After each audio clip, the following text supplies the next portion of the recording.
Bonjour tout le monde, j'espère que vous allez bien. Aujourd'hui on se retrouve dans une nouvelle vidéo pour parler un peu des chevaux sardes, etc. Je vais un peu tout vous raconter, les spécialités de ces chevaux là, parce que je vous avais fait une vidéo là-dessus, du moins sur la tradition des défilés. Donc je vous conseille d'aller la voir si vous voyez pas du tout de quoi je parle. J'espère que ça va vous plaire, c'est parti!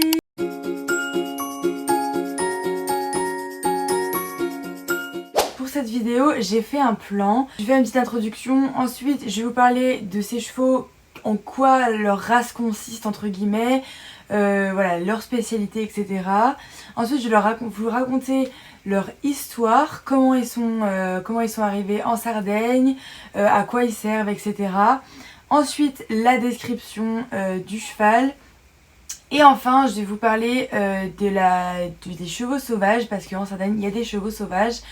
Et donc je vais parler un petit peu du parc qui s'appelle la Giara et où il y a les chevaux sauvages justement sardes très spécifiques. Donc voilà, c'est parti. Dans une autre vidéo que j'avais fait, j'ai parlé donc des chevaux sardes. J'ai montré en fait que donc, la tradition de faire des défilés lors des fêtes de village, c'est une tradition qui est répandue en Sardaigne entièrement. Sardaigne a en fait des chevaux assez spécifiques à cette petite île.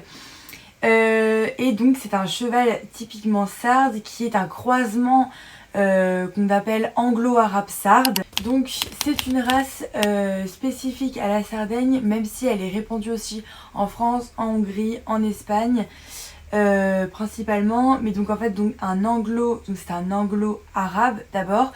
Donc ça veut dire que c'est le croisement d'un pur sang et d'un cheval arabe. Et donc ça fait des chevaux qui sont très rapides, très bons pour la course, qui sont assez endurants. C'est vraiment des chevaux de selle très sportifs. Et donc sardes parce que c'est des chevaux qui ont été d'abord répandus en Sardaigne, enfin qui ont d'abord été mis en Sardaigne en somme, et ensuite qui a été élevé en Sardaigne. Donc là-bas vraiment il n'y a pas d'autres races, enfin du moins tous les chevaux que j'ai vus là-bas c'est cette race là, ils ont quasiment que ça, alors que par exemple nous en France on a énormément de races différentes, on a une panoplie de races qui est assez, répandue, différente. Le sel français qui reste la race on va dire basique de la France, mais sinon on va s'étendre dans les chevaux de trait, ça peut être ardennais, boulonnais, etc. On a des frisons, on a des appaloosas, on a des quarters, on a vraiment plein de races en France, alors qu'en Sardaigne vraiment, franchement quasiment tous les chevaux que j'ai vus là-bas, les chevaux du moins des gens de là-bas, c'est des anglo-arabes sardes. Donc voilà, ça c'est un peu la spécificité, du moins la description de ces chevaux. Donc c'est parti pour l'histoire de ce cheval qui est assez complexe parce qu'il y a énormément de croisements qui ont été faits. Mais c'est parti. Tout commence par lors de la domination sarrasine en Sardaigne qui va ramener des chevaux arabes et des chevaux barbes. Les chevaux barbes c'est des chevaux qui viennent du Maghreb. Et ils sont croisés, ces deux races-là, avec des petits chevaux indigènes déjà en Sardaigne qui sont pour le coup des chevaux sauvages vraiment très sardes, 100% sardes. Au début du XVIe siècle, Ferdinand le catholique introduit l'andalou et crée aussi le premier haras au niveau de Oristano, pardon, j'ai perdu mes mots, au niveau d'Oristano, donc je vous mets une petite carte, voilà, c'est au nord-ouest de la Sardaigne, et il fait des croisements donc avec ses chevaux déjà croisés et l'andalou, et l'élevage du cheval de selle va commencer à se développer en Sardaigne et donc des haras sont créés, etc. Cet élevage décline déjà au XVIIIe siècle à la prise de contrôle de la maison de Savoie qui va au XIXe siècle créer un centre d'élevage à Osieri où cet élevage va garantir le service des chevaux pour l'armée sarde, mais pas que. Ils vont aussi donc développer dans cet élevage le croisement avec des juments indigènes et des chevaux typiquement, des étalons typiquement arabes, orientaux, c'est pas forcément arabe mais c'est des chevaux orientaux. Et au 1883, c'est ça, des étalons français sont même ramenés, de race anglo-arabe sont même ramenés et sont aussi croisés voilà, il se resitue un petit peu dans les croisements. Et donc, grâce à la maison de Savoie, il y a un regain suite au déclin qu'il y a eu déjà au XVIe siècle.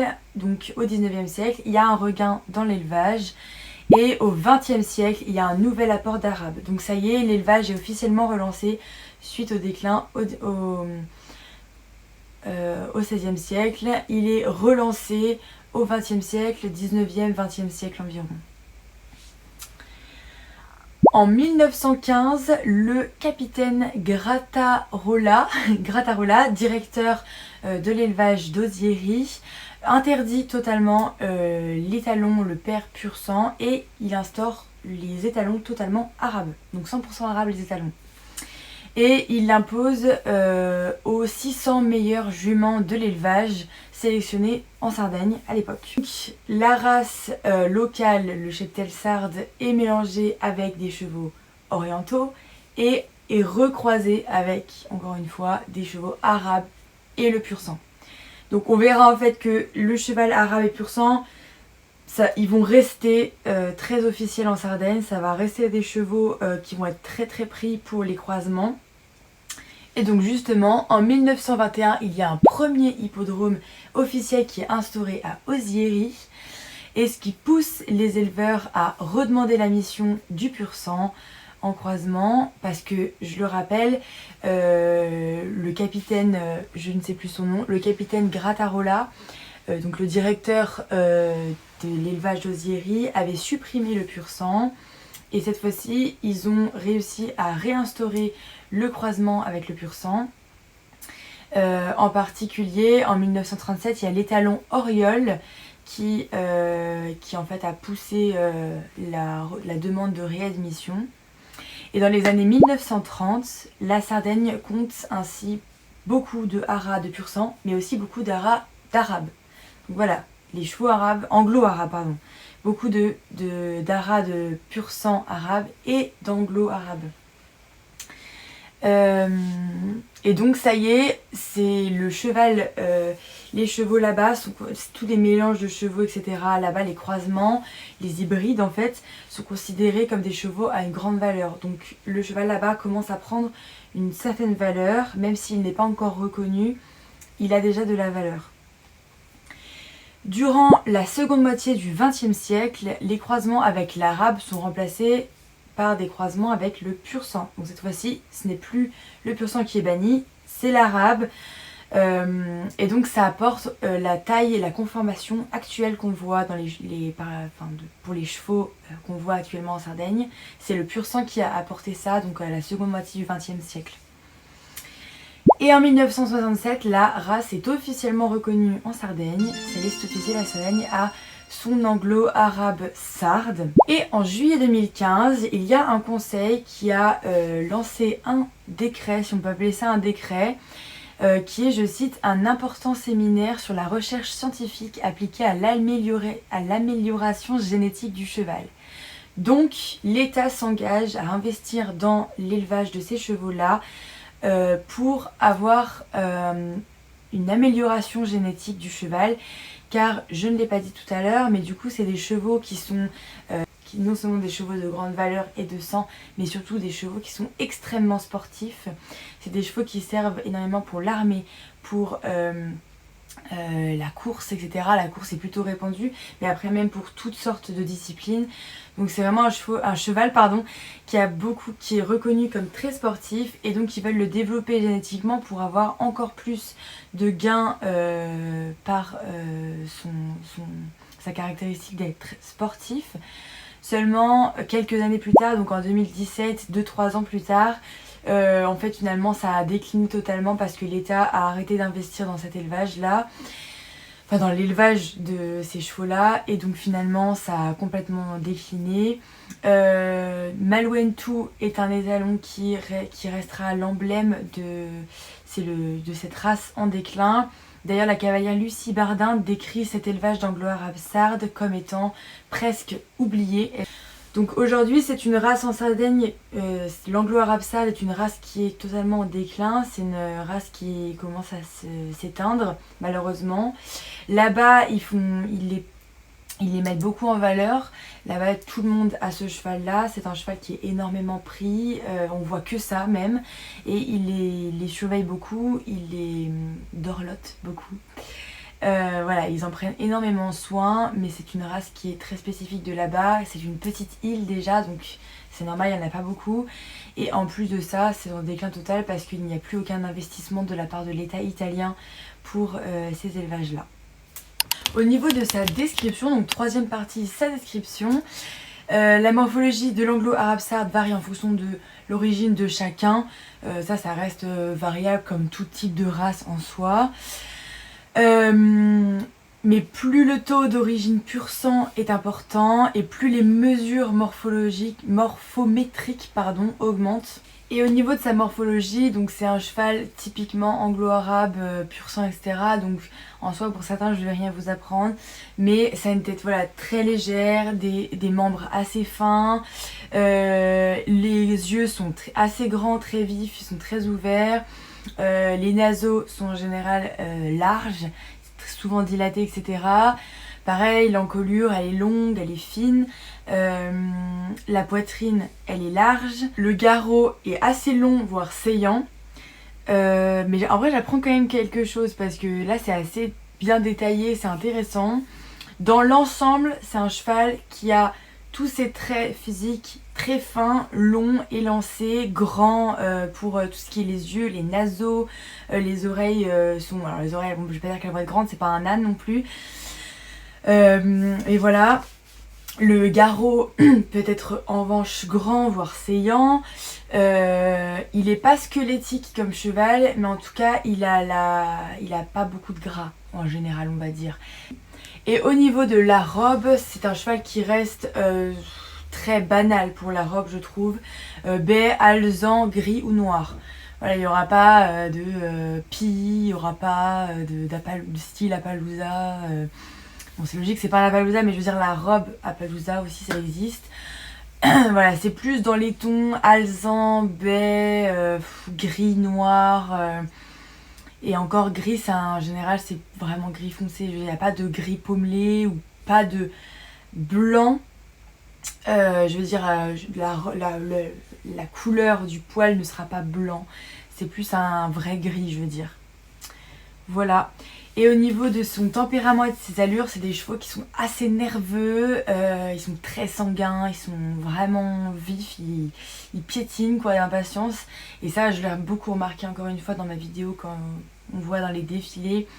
Voilà, ils sont vraiment très nerveux comme chevaux, il faut savoir les gérer, c'est pas évident. Quatrième et dernière partie, je voudrais un tout petit peu vous parler du parc de la Giara. C'est un parc qui est situé au centre de la Sardaigne, environ. Et c'est un parc qui est très protégé par la Sardaigne, ou par l'État italien, mais bon, du coup par la Sardaigne surtout parce qu'ils sont plus proches. Où il y a tout, que ce soit au niveau du paysage, mais surtout il est très reconnu pour ses chevaux. C'est le fameux petit cheval indigène qui est gardé dans ce parc de la Giara, au centre de la Sardaigne. Voilà, il est très protégé parce que c'est une race spécifique qui est protégée, qui est en voie d'extinction comme beaucoup de races. C'est une petite île encore une fois, donc c'est dur de garder une race. Voilà, mais dans ce parc, il n'y a pas que les petits chevaux, même si c'est l'emblème majeur de la Sardaigne, de ce parc.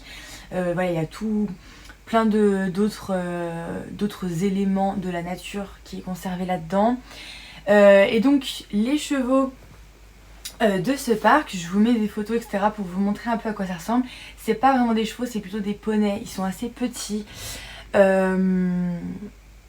Et donc ça a été introduit en Sardaigne, cette race, à l'Antiquité environ. Et c'est une race qui est très endurante, ils s'adaptent très facilement aux conditions météorologiques. Donc c'est pour ça aussi d'ailleurs que le cheval sarde, donc l'anglo-arabe sarde, parce que je vous rappelle que ces petits chevaux de la Giara, donc ces petits chevaux indigènes, ont été croisés avec des pur sang, etc. Ce qui fait que ça... ça donne non seulement des chevaux vifs, etc., parce que je l'ai beaucoup répété au début, mais aussi des chevaux qui s'adaptent très bien aux conditions météorologiques de la Sardaigne. Donc par exemple là-bas il fait assez sec, un peu comme la Corse, hein. Il fait assez sec, il fait chaud, etc. Et donc c'est des chevaux qui savent s'adapter à toutes conditions météorologiques de là-bas. Ils ont une robe très sombre, la plupart voilà ils sont bruns, baies, noirs encore une fois, alezans de temps en temps, mais on voit qu'ils ont une grosse crinière toupet, donc pour moi c'est plutôt des poneys. Ils toisent entre 1m15 et 1m35, donc c'est vraiment des tout petits chevaux. Voilà. Donc voilà, c'est des chevaux qui restent majoritairement sauvages, ils sont conservés comme ça. Ils ont été utilisés un peu pour l'agriculture, ils sont vraiment très résistants, c'est des bons petits chevaux qui se manient très bien. Mais dans l'ensemble là-bas, ils sont très respectés et encore une fois ils sont très protégés, donc ils restent dans ce parc-là et ils restent en liberté. Voilà les gars, la vidéo touche à sa fin, j'espère qu'elle vous aura plu, j'espère que j'étais assez claire. N'hésitez pas à lâcher un petit pouce bleu, à commenter, à partager si ça vous a plu. Et sur ce, à une prochaine vidéo. Tchuss!